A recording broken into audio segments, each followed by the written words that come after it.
내가 딱 듣다가 느낌이 싸한 거예요. 그래서 내가 이랬어요. 이런 다음에 핸드폰 줘보라고 했는데 이거 메모지 달라고 해가지고 사모님 핸드폰에 도청 앱 설치된 것 같다고 내가 그랬어요. 이걸 줘보라고 그래도 뒤로 이렇게 앱을 딱 보니까 근데 앱이 깔려있는 거야 내가 볼 때. 근데 중요한 건 지금까지 우리가 떠들어댄 게 문제인 거야. 남편이 이게 도청 앱이 사실이면 내가 누군지도 알아. 도청 앱에 번호까지 다 뜨거든요. 내 번호까지 다 알지. 임병수 탐정이라는 것도 알지. 아 근데 형사 고소 당할 일이 남았겠구나. 자기소개 한 번만 먼저 부탁드릴게요. 네, 안녕하십니까. 14년차 탐정이고 국내 1호 탐정으로 몇몇 매체에 소개되었던 유튜브 임병수의 탐정방송을 운영 중인 임병수 탐정입니다. 반갑습니다. 벌써 또 몇 번째 출연이셔가지고 되게 네. 반갑게 맞이하시는 시청자분들이 많으실 것 같아요. 이게 불륜에는 아무리 사이다가 없다지만 네. 그래도 조금은 있었으면 좋겠다라는 게 또 제 바람이기도 한데요. 네. 기억에 남으시는 불륜 사이다 썰 같은 게 혹시 있으실까요? 남편이 38이고 의뢰한 사람은 35, 3살 어렸는데 애기들이 어리죠. 남편이 좀 이상하다라고 해서 의뢰를 했어요. 의뢰를 해서 추적을 해보니까 이 사람이 이제 지방광역시의 유통회사예요. 거길 다니는데 추적을 해보니까 38살짜리 애아빠가 50대 초반 여자를 만나는 거예요. 그 50대 초반 여자를 찍어서 보냈더니 자기 회사 다니고 있는 그 지점의 지점장이에요. 그 유통회사에 사진을 보여줬는데 기겁으로 깜짝 놀라는 거예요. 이 여자를 얘기를 했더니 그 여자가 원래 소문이 안 좋대요. 좀 반반하거나 괜찮은 남자를 다 잡아먹는데 여자 집 지점장이 그런 시대예요. 그런 시대. 그런 소문들이 되게 많았는데 그거에 대한 희생양이 자기 남편이 이번엔 된 거야. 5, 6개월 정도 된 상태였거든요. 네. 자기가 볼 때 한 달에 2-3번씩 그런데요. 여자들은 알거든. 한 달에 2-3번씩 5, 6개월이니까 한창 뭐 이제 불이 올라 있을 때지 이제. 추적을 했는데 무인텔을 들어가는 거예요. 이제 약간 외진대로 딱 들어가서 무인텔을 들어갔는데 1층짜리 무인텔이에요. 무인텔은 잡기가 쉽지가 않아요. 일반 모텔은 들어가고 나가는 거를 뭐 주차하고 타고 뭐 이런 거를 찍을 수가 있고 아니면 주차된 거를 영상 간판 나오기 위해서 돌려치기 해가지고 영상에 담고 그 이후에는 들어가고 나가는 시간을 특정해서 증거보전 신청을 하기도 합니다. 근데 증거보전 신청을 들어주지 않는 경우도 많아요. 모텔 주인이 손님 떨어진다고. 어쨌든 그런데 무인텔은 방마다 차가 들어가잖아요. 차가 들어가서 블라인드가 쫙 내리니까 한 번도 안 가보신 표정이시네요. 네, 몰랐어요. 그렇죠? 벌집처럼 차가 그대로 들어가요. 우리 차고지를 생각하시면 돼요. 무인 호텔은. 일반 호텔은 주차된 게 호텔 주차장 안에 보면 세워져 있잖아요. 네, 여러 차가. 대가. 네, 근데 무인텔은 하나의 차고지가 계속 이렇게 있는 거예요. 그래서 들어가면 101호, 104호, 104호 쫙 있으면 그 안에 차가 쏙 들어가죠. 그럼 뒤에 이제 문이 이렇게 닫혀요, 자동으로. 닫힌 다음에 차에서 내리죠. 내리면 다락방처럼 계단으로 이렇게 생겨가지고 그 안에서 이제 위에서 치고 돌다가 다시 내려서 잉 열리고 차가 나오는 거예요. 그게 무인텔이에요. 하나하나 다 열고 다녀야 주차된 걸 찍을 수가 있는데 그거 하나하나 열다가 형사고소 당하죠. 모텔 주인한테. CCTV를 다 보고 있으니까. 그래서 무인텔로 들어가면 잡기가 쉽지가 않아요. 얘들이 들어가고 나가고 하는 거를 영상에 담고 증거보전 신청하고 그게 다예요 사실. 그런 것들을 계속 반복하지 않는 이상 얘네들이 무인텔을 딱 들어갔으니까 답이 안 나오잖아요. 답이 안 나오니까 어떻게 했겠어요. 거기는 약간 시골이라 증거보전 신청을 해도 주인이 안 보여줄 것 같아. 그러니까 일종의 결정문이거든요. 증거보전 신청이 뭐냐면 모텔 안에는 CCTV가 다 있지 않습니까? 네. 그 CCTV를 보여줘라 이렇게 법원이 명령하는 거야.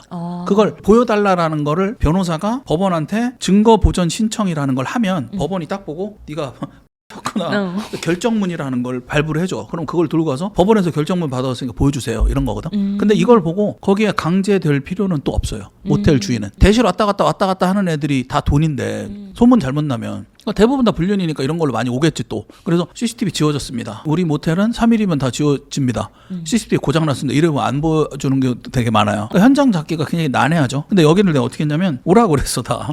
웬만하면 현장 안 부르거든요. 근데 조용히 이제 증거 수집하고 뭐 이렇게 하고 빠지는데 와이프로 오는데 대신 일가 친척들 다 오라 그러지. 그 되게 동네 유지가 있어. 그러니까 와이프의 친척이거든요. 네. 나이가 많으신 분인데 그쪽 지역사회에서 하여튼 뭔가 크게 사업을 하시는 분이에요. 뭐 이모나 고모 뭐 이런 친척이거든. 근데 거기가 이제 억양이 센 동네예요. 말투라. 들으면 막 정신이 나가 막. 우리 서울 말하는 데는 틀려요. 그래서 와라 그러니까 알겠다. 그러고 옮겨요. 네. 총 8명이 왔어. 그래서 딱 왔는데 내가 어디에 다 집결을 시켜. 의뢰는 애 안고 이렇게 오고 막내 안고 오고 차 2대 와라 무조건. 차가 한 대만 오면 정문 후문 2개 있잖아요. 네. 하나는 내가 지켜야 되잖아. 네. 하나는 여기가 지키고 어디로 나올지 모르니까. 근데 이쪽으로 나왔을 때는 우리가 연루가 될 수 있잖아. 당신 뭐야 이럴 수 있는 거죠. 우리는 탐정은 원래 바람처럼 들어갔다가 이슬처럼 사라져야 되니까 흔적을 안 남겨야 돼. 그 싹 빠져야 되는 거거든. 그 의뢰인한테도 좋은 거고 변호사도 업무하기가 그게 더 쉽고 서로 편하고. 그러고서 이제 빠져야 되니까 차를 2대로 와라. 오케이 했어. 총 8대가 이 차에 4명, 이 차에 4명이 다 온 거야. 다 여성이야, 다 여성들 막. 이모, 공모 뭐 이런 거에 친구의 그 기업 대표니까 여직원 2명 불러가지고 한 50대, 60대 아줌마 포함해가지고 한 4대가 딱 온 거예요, 이렇게. 와가지고, 이제 작전 명령을 내가 브리핑을 하는 거야. 여기 이게 구조가 모텔이 이렇게 생겼고, 이렇게 들어갔는데, 일로 나올 확률이 높은데 지금 들어가가지고, 아까 8시 들어갔으니까, 대신 여기가 최대 4시간이다. 작전 회의를 해, 내가. 오늘 애가 뭐라 해서 오늘 10시 반에 들어온다고 했대. 그럼 얘가 지금 들어가는 게 몇 시니까, 빨리빨리 하고 있을 거다. 한창 치고 있을 거니까 내가 볼 때 한 9시 반에서 동네 거리가 있으니까 한 9시 20분에서 9시 50분 사이에는 무조건 나온다. 그때 스탠바이 하고 이렇게 막고 있으면 영업방해니까 이렇게 되고 있어라. 그러니까 입구가 딱 있으면 옆에 CCTV 없는 데서 차를 대고 있어라. 위치까지 선정을 해줘. 매복 위치. 나는 지령을 하는 거야 전화로. 지금 뭐 어떻게 됐어요? 뭐 얘기하다가 혹시 전화 한번 해봐라. 전화 받을 수도 있지 않냐. 그러니까 9시 한 20분 되니까 전화를 해. 이러고 전화 받았대. 그럼 그냥 끝난 거다 이제. 식구는 이렇게 할 거다. 근데 그 와중에 의뢰인도 막 웃고 난리가 났어. 자기네들 그럴 상황이 아닌데도. 그래서 나오는데 결론은 탁 나오잖아요. 계속 막으면 안 되고 나올 때 차 소리가 딱 나잖아요. 그냥 탁 막아버려. 남편 손을 딱 가로막고 여기 있는 애들 있잖아. 여기 있는 차도 이제 쫙 와. 옆에 후방 지원. 차가 2대가 딱 왔잖아요. 딱 나온 다음에 멱살을 딱 잡어. 여자애를 상간녀를. 한 아줌마 뒤에서 머리채를 잡어. 그러니까 애가 보세요. 지금 그 배꼽이 터져가지고 이렇게 잡혀서 끌려 나오는데 이렇게 잡히는 거예요. 또 이렇게 그댕이를. 그러니까 이렇게 끌려가지고 잡히니까 타이 그러니까 그 옆에다가 태우는 거예요. 자기 차 타에다가. 근데 이게 여기서 중요한 거는 형법상 체포죄 관금죄라는 게 있거든요. 이 사람이 형사 고소하면 체포 관금죄로 기소를 당할 수가 있어요. 처벌을 당할 수가 있어요. 근데 여자분들이 되게 무서운 게 나 벌금 맞아도 괜찮아. 뭐 이런 게 되게 많아요. 꽂히면은. 몰라서 그러는 건 아닐 텐데. 어쨌든 그래가지고 걔를 차에 태워가지고 딱 나갔는데 걔가 나이가 52세인가 53세였는데 애가 둘인데 하나는 20살인가 그러고 하나는 군대 갔어. 그러니까 그때가 일요일 밤이었거든요. 지점장이.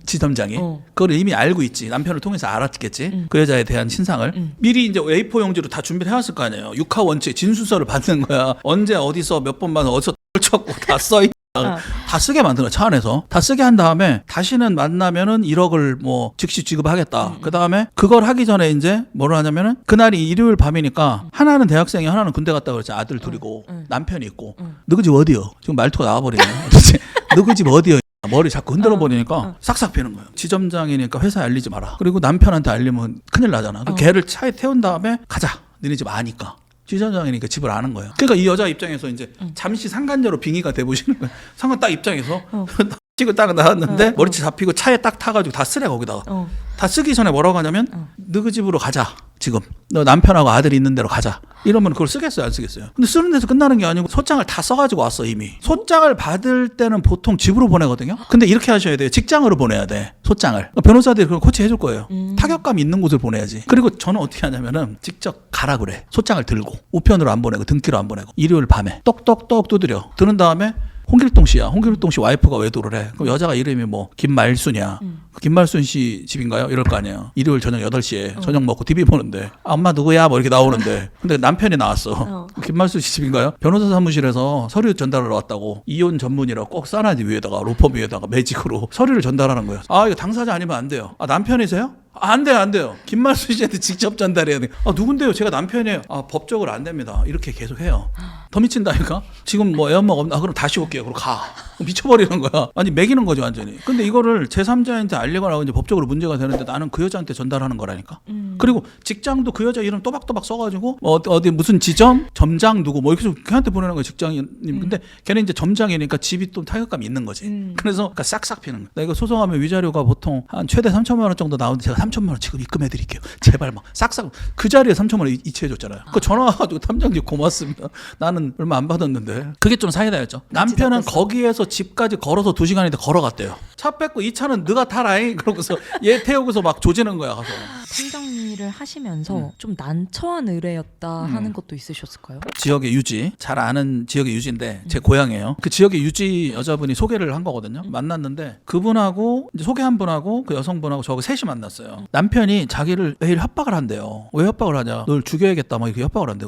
왜 죽이려고 협박을 하냐? 자세하게 얘기를 해봐라. 그랬더니 이거 얘기해야 돼 말아야 돼 어떻게 해야 돼 뭐 이러니까 다 말씀드려 이러는 거야. 뭐 얘기해라. 근데 이 여자가 7층짜리 빌딩인데 거기서 3층 4층을 전체를 크게 식당을 해요. 7층에 헬스클럽이 있거든. 7층 헬스클럽 남자랑 눈이 맞아가지고 무인텔을 2번을 갔대. 의뢰인이 하는 얘기가 내용인즉슨 남편이 저를 협박해요. 남편의 증거를 잡아주세요. 이렇게 시작된 거거든요. 남편이 여자가 있대. 여자가 있고 나를 죽이려고 매일 협박하고 나를 때리려고 윽박지른대. 얼핏 들으면 나쁜 놈이죠. 근데 막 이러다가 왜 그렇게 질문하잖아. 우리는 왜 그랬는지 인과관계를 알아야 기획을 할 거 아니에요. 그리고 우리도 안 다치고. 실은 7층에 있는 그 아저씨랑 무인텔을 2번을 가서 아까 그 무인텔 2번을 가서 2번을 잤대. 낮에. 그게 최근에 언젠데요. 2주 전이래. 얼마 안 됐네. 이런 거잖아요. 근데 이 무인텔 이름을 남편이 알고 있는 거예요. 그래서 예를 들어 프린스 무인텔이다. 그러면 프린스 무인텔 좋았냐? 이러고 괴롭히는 거야 계속. 어머. 무슨 소리야? 막 이럴 거 아니에요. 어머 당신 무슨 소리야? 막 이렇게 어색하게 이럴 거 아니에요. 막 얼마나 놀래겠어. 좋았냐? 뭐 이러는 거야 이제. 그럼 뭐 과외 좋지는 않을 것 같은데 뭐 이렇게 아까 좀 흐리멍텅 우유부단 두리뭉실하게 얘기하는 지역이거든 거기가. 그럼 얘는 미쳐버리는 거야. 그래서 몇 시에 뭐 2시 반에 들어가고 한 번 더 갔더라 뭐 이러는 거야. 이거 알 수가 없잖아요. 그래서 자기 차를 위치 추적기 같은 거 이렇게 찾아주는 업체들이 있단 말이에요. 탐정 업체들이 그런 거 하는 데도 있고 거기 가가지고 카센터 올려가지고 위치 추적기 있는지 다 찾아봤는데도 없대. 이걸 어떻게 알지? 한 번은 자기 차로 가고 한 번은 그 남자 차로 갔다는데 그것도 없는데 어떻게 하는 거지? 뭐 이러고 있는 상황이에요. 그리고 이제 나랑 같이 얘기를 하고 있잖아. 이렇게 내가 딱 듣다가 느낌이 싼 거예요. 그래서 내가 이랬어요. 이런 다음에 핸드폰 줘보라고 했는데 이거 메모지 달라고 해가지고 사모님 핸드폰에 도청 앱 설치된 것 같다고 내가 그랬어요. 일로 줘보라고 그래도 뒤로 이렇게 앱을 딱 보니까 그 숨겨놓은 앱 같은 거 쫙 펼쳐지면 알 수 없는 애 갤럭시 마크 뜨고 뭐 이런 게 뜨거든요. 근데 앱이 깔려 있는 거야 내가 볼 때. 그래서 그 썼지 옆에다가 이거 당장 해제하면 안 되잖아. 블랙박스 지우는 거랑 똑같은 행위잖아 그게. 그러니까 썼지 옆에다가 세컨폰을 하나 개통을 해라 내일. 선불폰으로 나랑 연락할 수 있는 폰으로. 이건 하지 말고 이거 도청되고 있다. 카톡이니 뭐니. 근데 중요한 건 지금까지 우리가 떠들어댄 게 문제인 거야. 남편이 이게 도청앱이 사실이면 내가 누군지도 알아. 도청앱에 번호까지 다 뜨거든요. 내 번호까지 다 알지. 임병수 탐정이라는 것도 알지. 이제 형사 고소 당할 일이 남았겠구나 이렇게 생각하고 있었죠. 그 다음날에 이제 현장을 딱 붙었는데 아니나 다를까 이미 다 알고 있는 거야. 그러니까 그 여자가 하는 얘기가 계속 이어폰을 안 끼던 사람이 계속 이어폰을 꽂고 다니더래 어딜 갈 때. 그러니까 이걸 그 도청앱이 어떻게 생겼냐면 들어오면 실시간으로 듣는 게 아니고 파일로 저장이 돼. 예를 들어 PD님 핸드폰에다가 깔잖아요. 깔면 누가 통화를 1분짜리 했지. 1분 파일 1, 2분 파일 1, 파일 2, 파일 3 이렇게 해서 저장이 된다고. 그게 저장이 된 게 나한테 넘어와 핸드폰으로. 그거를 하나하나 나중에 듣게 돼. 이 상호도 제가 알려드릴 수 있는데 까는 방법은 이 어플이 있어요. 어플을 2개의 폰에 각각 깔어. 깔 때 어떻게 까냐면 아내가 남편이 자고 있을 때 남편 폰에다가 그걸 깔아. 그럼 그 남편의 폰이 자폰이 돼. 아들 폰. 그 다음 여기다도 깔았잖아. 의뢰인 폰에도. 이거는 모폰이 되는 거야. 그러면 모폰으로 같은 아이디니까 아이디 하나로 2개의 컴퓨터에 네이버 접속한 거 똑같은 거예요. 그러니까 여기서 들어오는 게 이쪽으로 다 들어온다고. 첫 번째 카카오톡 내용이 나한테 들어와 같은 번호로. 두 번째 문자 메시지 들어와. 세 번째 통화 내역이 들어와. 그 다음에 핸드폰에 GPS 있죠. 위치 끄고 켤 수 있죠. 대부분 켜놓죠. 위치가 그대로 잡혀. 그러니까 위치 추적 되죠. 카톡 되죠. 문자 되죠. 통화 되죠. 그게 파일로 들어온다니까. 파일로. 그 다음 진짜 무서운 거 뭔지 아세요? 카메라가 딱 있으면 여기 카메라 있죠. 그 다음 여기도 카메라가 있죠. 앞 뒤죠. 거기에 버튼이 있어. 카메라에 앞 버튼, 뒤 버튼이 있거든. 앞 버튼을 여기서 눌러대잖아. 이렇게 눌러. 그럼 앞 착착착착 이대로 찍히는 거야. 어머. 뒤 누르면 뒤 칙칙칙칙 찍히는 거야. 하나 더 있어. 마지막 기능. 시중에 판매하고 있는 어플이에요. 그 저는 안 써요. 위험하니까. 근데 이거는 이제 큰일 나는 거거든요. 이거는 정통방법, 통신비밀보호법 위반에 해당이 되니까 이거는 구속이야. 도감청하는 거는. 근데 중요한 거는 마지막 기능이 남았거든. 마지막 기능은 뭐냐면 레코딩 버튼이 있거든. 레코딩 버튼을 딱 눌러. 그러면 그게 녹음기가 돼. 순간 그 위치에서. 위치를 딱 보고 있지. 내가 모폰으로 합시다. PD님이 자폰이야. 내가 깔았어. 내가 연인 관계인데 이상해서 깔았어. 불법인 거 알지만. 근데 어디 막 모텔 인근으로 가. 어디 성수여고 막 핫한데 이상한 데를 막 거기 딱 뜨는 거야. 차에다가 위치 추적기 붙인 거는 정확하지 않을 때가 좀 많이 있다고 해요. 근데 핸드폰의 어플은 정말 정확해요. 건물까지 딱 나오거든. 정말 오차 있으면 옆 건물로 떠요. 근데 보통 모텔은 밀집돼 있잖아. 그거 누가 봐도 모텔에 있는 거야. 그럼 그때 레코딩을 누르겠지. 그럼 이제 어떻게 되겠어요? 그냥 그대로 녹음이 되는 거라니까. 이 어플을 깔은 거야, 남편이 우리 의뢰인 폰에. 근데 그걸 설명을 해주지. 이제 문제는 뭐냐면 이거를 바로 삭제를 한 게 아니고 종결하고 나서 삭제하라고 했지. 왜냐면 블랙박스 끄는 거랑 똑같아. 내가 작업을 못 하잖아. 그럼 남편이 상간녀가 있다라는 거는 뭐냐. 그 식당이 되게 오래된 식당인데 그 오래된 식당에서 10년 동안 근무한 여직원이 있어. 실장이라고. 근데 걔랑 그런 게 직원들이 한두 명 얘기해 준 게 아니래. 대표 이게 남자 사장님하고 이런 거 뭐 이거 하다 나오는 거 봤어요. 막 주방에서 막 끌어안고 막 안고 하지 마 이러고 장난치고 이런 거 많이 봤대. 이상하대. 근데 이제 둘 다 한 거지. 얘가 더 많이 했을 수도 있지. 이건 잡아야 되지. 잡아야 되는데 얘가 동창이 있어. 남자가 동창들 모이는 데를 얘를 데리고 가. 여자애를. 실장을. 그러니까 거의 예를 들어 10년 됐으니까 부부야. 이 실장 여자 이 상간녀 입장에서는 돌싱이거든. 돌싱이니까 더 집착을 할 수밖에 없고 자기 직장의 대표고 어떻게 보면 오피스 허즈번드이면서 자기의 오너이면서 애인이면서 식당이 10시까지잖아요 보통. 9시 10시까지 거의 12시간을 같이 있고 식당 고깃집 하는 사람들이 끝나고 나면 냉장고에서 술을 많이 먹어 지네끼리 또. 근데 그래서 엄청 고생했어 그때 겨울에. 10시에 끝났으면 나와야 될 거 아니야. 1시까지 안 나와. 안에 이게 막 가서 보면은 술 먹고 있어요. 그럼 미치는 거야. 우리 막 시간 계속 늘어나고 막 얼마나 힘들어. 그때 밖에서 잠보 가다가 제가 워셔액 마셨다니까요. 차가 로디우스였는데 로디우스 잠보 가다가 안 나. 미쳐버리겠네 막. 그때 담배 필 때 막 하다가 갈증도 나고 그러니까 옷이랑 물 뭐 이런 게 되게 많이 탐정차는 정말 개판이에요. 물도 PT로 사야 봐 1.5리터로. 1.5리터 했는데 워셔액이 떨어지니까 워셔액을 내가 같이 놨던 거야 뒷자리에다가. 근데 진짜로 이거를 딱 집어가지고 막 졸다가 왜 안 나? 걔 진상이다 막 너 막 하면서 욕하는 거지 막. 대상자를 욕하는 거지. 빨리 잡아야지. 우리 편하게 딱 잡아가지고 딱 마셨는데 짠 거야 맛이. 그러니까 잠이 확 깨면서 아이씨 뭐 딱 뱉었는데 보니까 워셔액인 거예요. 근데 지금 워셔액은 에탄올이거든요. 근데 나 때는 2017년 18년도가 17년도예요. 그러니까 죽을 뻔했어요 그때. 메탄올로 이렇게 딱 하면 몸에 유해하다고 그래서 에탄올로 바꾼 게 몇 년 안 돼요. 한 5, 6년 됐나 그래요. 근데 옛날에는 메탄올이었어요. 메탄올을 딱 뭐고 딱 뱉은 다음에 물을 해가지고 물을 다시 헹궈냈지. 그런 다음에 왜 그러세요 대표님? 뒤에 앉은 직원이 야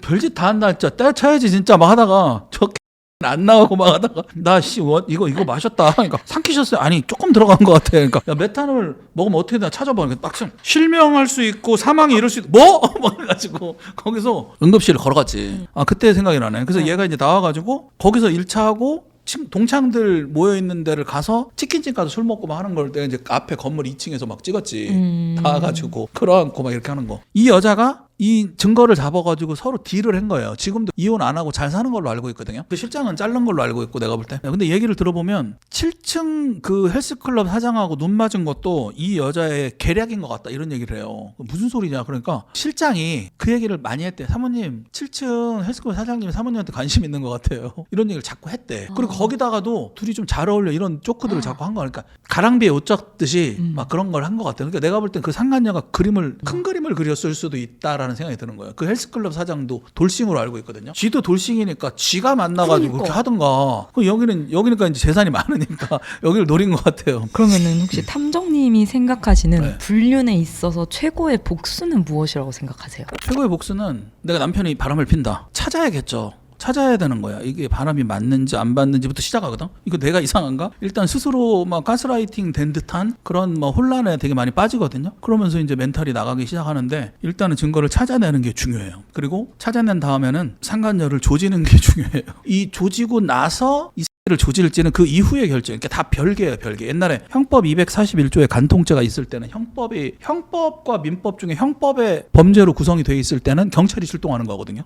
근데 형법 241조 간통죄가 없어졌으니까 이제 없어진 상태니까 형사들이 출동은 안 하지만 민사적으로 소송하는 방법밖에 없기는 해요. 옛날에는 형법 241조에 간통죄가 있을 때는 저것들 간통하는 것들 콩밥을 뭐 쳐 넣어야 돼요 뭐 이런 게 유일한 해결책이었어요. 옛날에 쟤를 깜빵에 집어 넣으려면 상간녀와 남편을 둘 다 철창에 집어 넣으려면 이혼을 기준으로 했어요. 꼭 옛날에 간통죄 법은 그랬어요. 그래서 내가 쟤네들을 콩밥을 먹이고 깜빵에 집어넣는다는 거는 이혼과 함께 동반이 되어야 하는 상황이었어요. 그러니까 내가 이혼 안 하고 살 거면 깜빵에 못 집어넣고 처벌도 못 했어요. 옛날엔 그랬어요.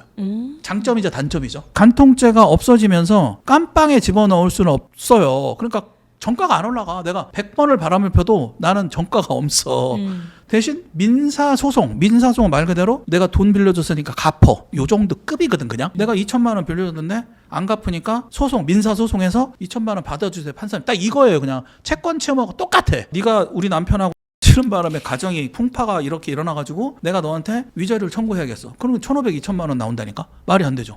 1억, 2억도 아니고. 그러니까 지금 법은 그래요. 그러면 이걸 가지고 내가 민사소송을 하고 이혼을 안 해도 돼. 남편하고는 이혼을 안 하고 이 여자를 조지는 거에 집중할 수 있다라는 거죠. 옛날에는 깜빵에 집어넣으면서 상간녀를 조지면서 이혼도 하면서 이거를 판단했어야 되는데 지금은 이혼과 상간녀 소송은 별개라는 거죠. 근데 이것도 상간녀를 조지는 데 있어서 소송으로 조질지 아까처럼 소송을 안 하고 그냥 합의로 조질지. 근데 이게 장단점이 있어요. 소송을 해가지고 판결문을 받잖아요. 이것도 판결문은 일종의 민사적인 전과죠. 거기에 보면 이혼이 얘랑 져서 이렇게 손해를 입혔으니까 2,500만 원을 지급하라. 판사 누구누구 해가지고 판결문이 딱 나오거든.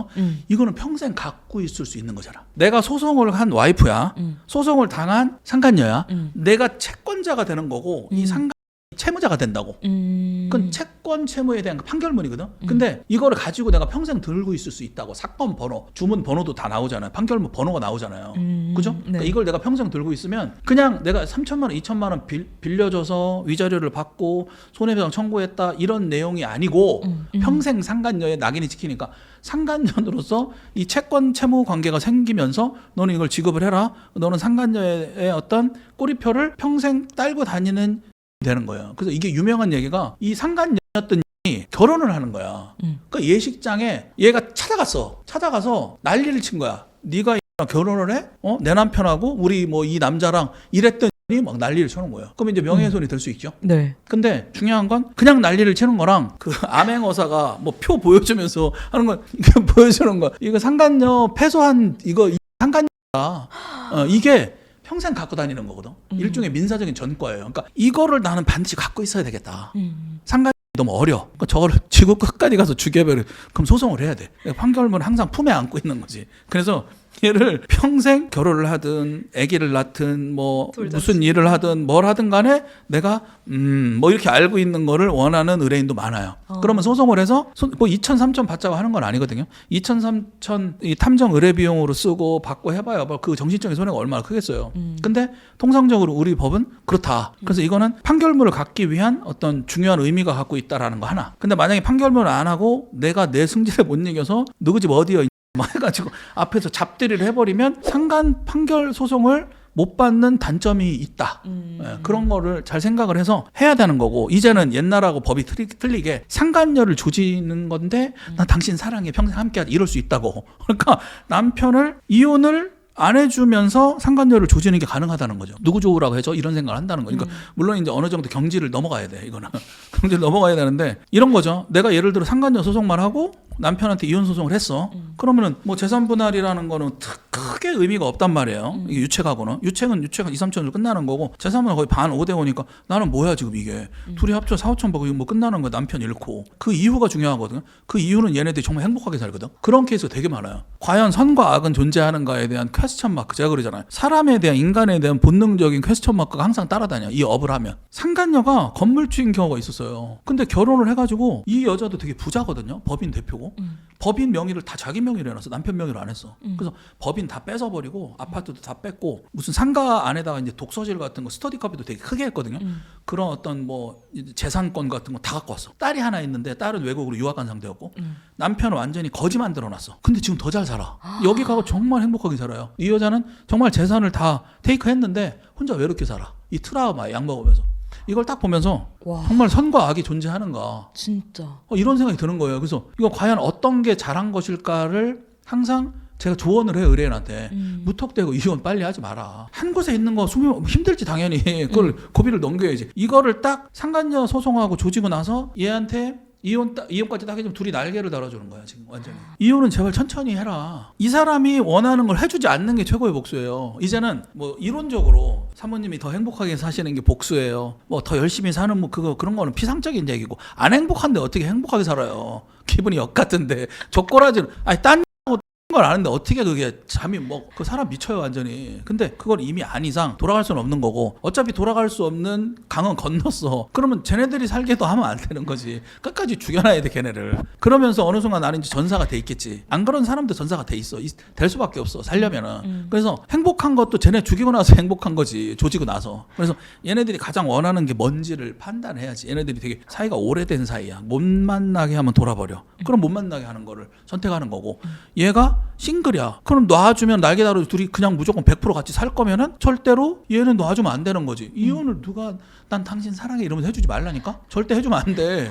같이 사이좋게 지내지는 못하겠지만 그래도 아빠로서 엄마로서 이렇게 자리만 차지하고 정말 철저한 그런 게 필요하죠. 근데 이제 지방에 계신 분들이 이게 잘 안 되는데 수도권이나 서울 여자 이거 잘해. 쇼윈도 이런 거 굉장히 잘해. 정말 무서울 정도라고. 연령대가 낮을수록 되게 잘해. 30대일수록 오히려 정말 무서우면서 자기도 재밌게 놀아 또 나가서 이러면서 그걸 잘 유지를 하더라고. 어쨌든 이렇게 하는 게 그들이 원하는 거를 안 해주는 게 최고의 복수인데, 궁극적으로는 종결이 있기는 해요. 만약에 이 여자가 약할 수 있는 부분이 있을 수 있잖아. 뭐 결혼을 했다. 아까처럼 애가 둘인데 장성한 아들이 둘이야. 하나는 군대 가고 하나는 대학생인데 일요일 밤에 남편도 TV 보고 있을 거야. 그 알 같은 거 보고 있을 시간인데 갑자기 이렇게 잡혀 들어와 봐. 아니 와이프가 현장에서 아줌마 8명한테 이렇게 잡혀가지고 머리끈에 이렇게 뽑혀가지고 남편이 그걸 안다고 생각해봐요. 아들이 그 모습을 봐봐. 그게 그 사람한테는 아킬레스건이지. 혼자 사는 여자는 별로 무서울 게 없어. 이 여자는. 이 여자가 더 경험이 또 많을 수도 있는 거고 사실은. 근데 이 사람이 뭐 기업인이니까 셀럽이야 공무원이야 이러면 그들의 아킬레스건을 찾아가지고 거기에 맞춰서 최적화된 전략을 탐정이 짜줘야 돼. 근데 이거를 제가 짜주거든요. 변호사가 하는 건 법률적인 소송을 하는 거야. 증거를 기반으로 해서 법률적인 어떤 쟁점을 다루고 승소로 이끄는 역할을 건 법률적인 거는 변호사가 한 역할인 거고, 이 사실이 맞는 분류를 하는지 안 하는지 사실 여부를 팩트를 체크하고 소송의 증거가 될 만한 자료를 체증해서 체증한 걸로 끝나는 게 아니고, 이거를 어느 타이밍에 집어넣을지 어떤 방식으로 해야 괴로움을 당할지에 대한 전략을 짜주고 그런 컨설팅을 해주는 게 탐정들이 하는, 이것까지 할 수 있어야 이제 탐정이죠. 그러려면 데이터가 많아야 돼요. 그래서 제가 그래요. 이혼하지 마세요 사모님. 지금 누구 좋으라고 해줍니까? 지금 이거 해도 징벌적 손해배상 우리나라에서 안 되거든요. 징벌적 손해배상이 뭐냐면, 타이거 우즈가 중독이었는데 우리나라는 외도를 해도 전 재산이 100억인 사람도 2천만 원, 3천만 원, 전 재산이 마이너스여도 2천만 원, 3천만 원 위자료가. 근데 징벌적 손해배상은 뭐냐면, 재산이 100억 있는 가 바람피면 너 전 재산의 30%를 줘 라고 판단을 내려버려. 손해배상인데 형벌적으로 징벌을 가하는 의미를 담은 민사소송이라니까. 근데 우리나라는 재산이 많은데 100억 재산 가진 사람이 100번 바람을 피면은 얼마예요? 3억 30억이잖아요 30억 쓰면 되잖아요. 100억 가진 사람이 100번 바람 피면. 100번까지 필 일도 없겠지만 100번까지 필 수가 없는 거는 99명이 가만 안 놔둬.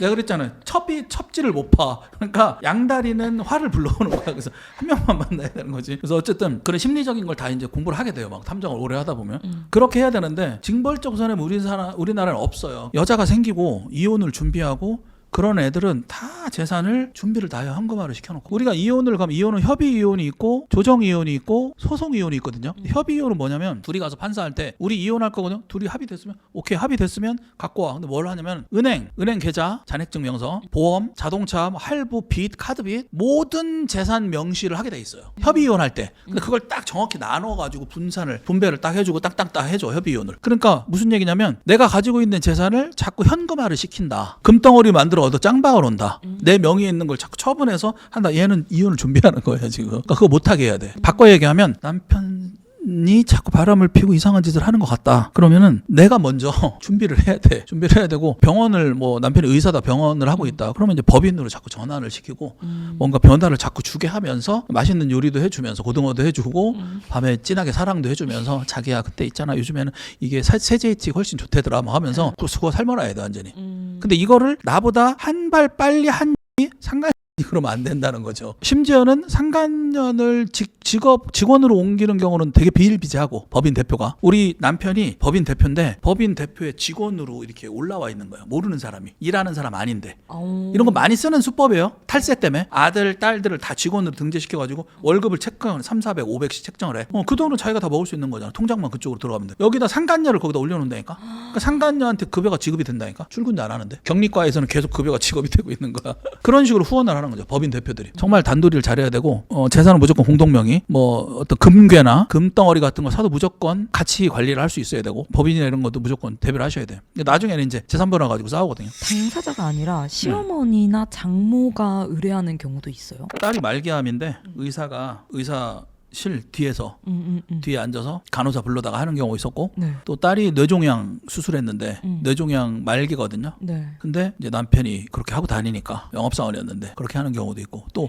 갑자기 막 급한 전화가 가지고 임병재 사장님이요 막 이래요. 저 밑에 쪽에서 예, 천천히 말씀하세요. 그러니까 법인 대표인데 얘가 이제 뭐 밤낮으로 치고 다니고 유흥업소 다니고 상간녀도 있고 조사를 해가지고 이혼 소송을 하려고 한다. 그 남자 의뢰인이 나이가 좀 지긋해요. 어떻게 된 관계냐 꼭 물어보거든요. 근데 장인인 거야. 아빠가 그걸 아는 거지. 그러니까 장인이 어른이 의뢰를 하는 거야.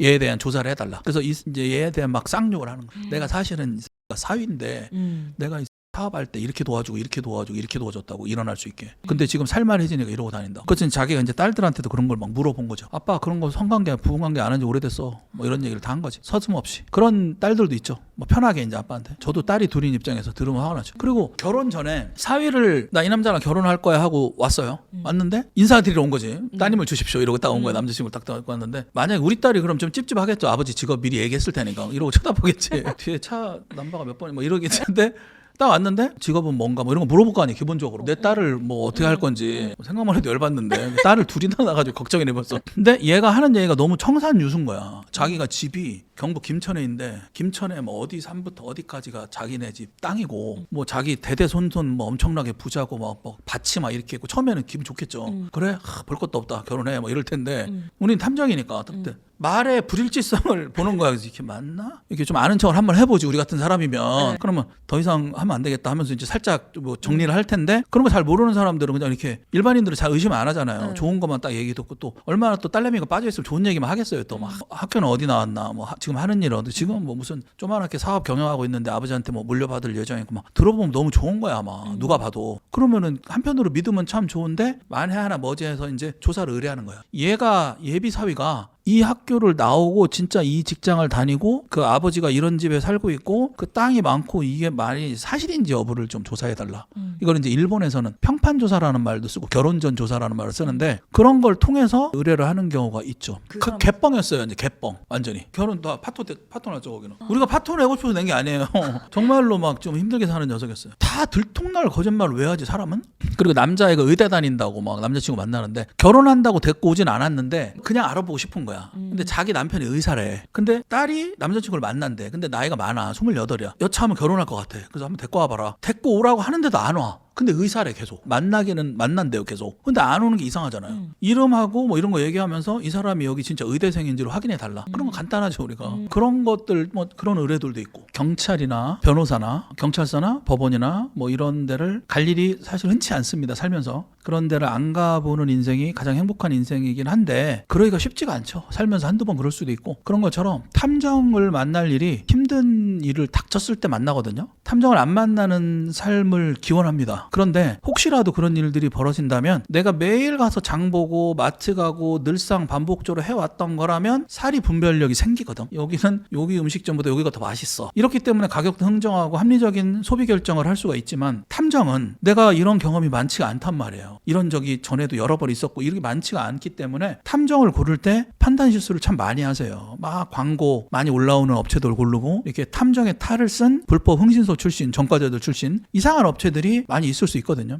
그거를 잘 고르셔가지고 변호사들도 마찬가지지만 탐정업체들도 여러 곳 상담을 해보시고 가장 믿을 수 있는 데를 선정을 하시는 게 좋겠다라는 생각이 들고 굳이 저한테 의뢰를 꼭 안 하시더라도 뭐 어려운 점이 있으시면 뭐 문의를 주시면 이런 내용들은 말씀을 드릴 수가 있겠습니다. 그리고 그러니까 바람인지 아닌지 아리까리한데 긴 것 같기도 하고 아닌 것 같기도 하고 하는데 그런 패턴들을 나는 처음 대하는 거지만 저는 되게 많이 봤잖아요. 패턴에 정형화된 게 많으니까 이건 바람이다 아니다 이런 것들은 그래도 조금 더 커멘트를 해드릴 수가 있으니까 궁금하신 점은 뉴사이드 채널에 이 영상에 댓글로 달아주시면 또 제가 커멘트를 많이 해드리겠습니다. 그리고 우리 뉴사이드 채널 100만 구독자 갈 때까지 화이팅 하시고 PD님도 화이팅 하시고 구독과 좋아요 많이 해주시기 바랍니다. 감사합니다.